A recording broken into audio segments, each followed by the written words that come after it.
Naam, hujambo mtazamaji na karibu katika taarifa za John Lee Samuel Bryan Kenya. Iwapo ndio mara yako ya kwanza kujiunga kwenye channel hii, basi hakikisha kwamba umeweza kusubscribe ili ukaweze kuwa katika nafasi nzuri ya kuweza kupata taarifa zaidi kadri yanavyotukia.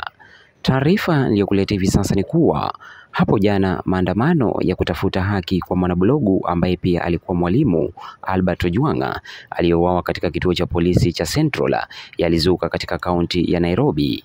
Katika maandamano hayo katikati mwa jiji, vurumai zilitanda kati ya polisi na raia, huku mchezo wa paka na panya ukionekana, hali iliyosababisha polisi kutumia vitoa machozi pamoja na vilipuzi, huku wachache wakijeruhiwa.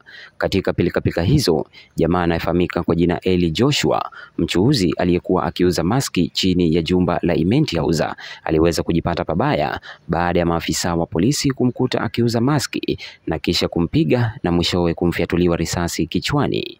Jamaa huyo baadaye aliweza kuokolewa na raia pamoja na wafanyikazi wa shirika la Msalaba Mwekundu ambao walimchukua na kumfikisha katika hospitali ya rufaa ya Kenyatta ambako anapokea matibabu hadi sasa, kutokana na taarifa tulizozipokea hapa JSB Media. Jambo hilo limeweza kuzua wasiwasi kwa wananchi ambao wamewalaumu vikali polisi kwa kutumia nguvu nyingi wakati wa maandamano na kuwaua raia wasio na hatia humu nchini.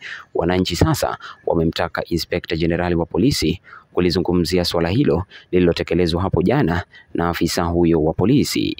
Tunamtakia Eli Joshua kutoka kaunti ya Homa Bay afueni ya haraka. Hapa JSB Media, maoni yako ni yapi mtazamaji kuhusiana na jambo hilo lililotendeka hapo jana wakati wa maandamano ya Gen Z? Toa maoni yako kupitia kwa comment section, nami nitakuwa nazipitia moja baada ya nyingine.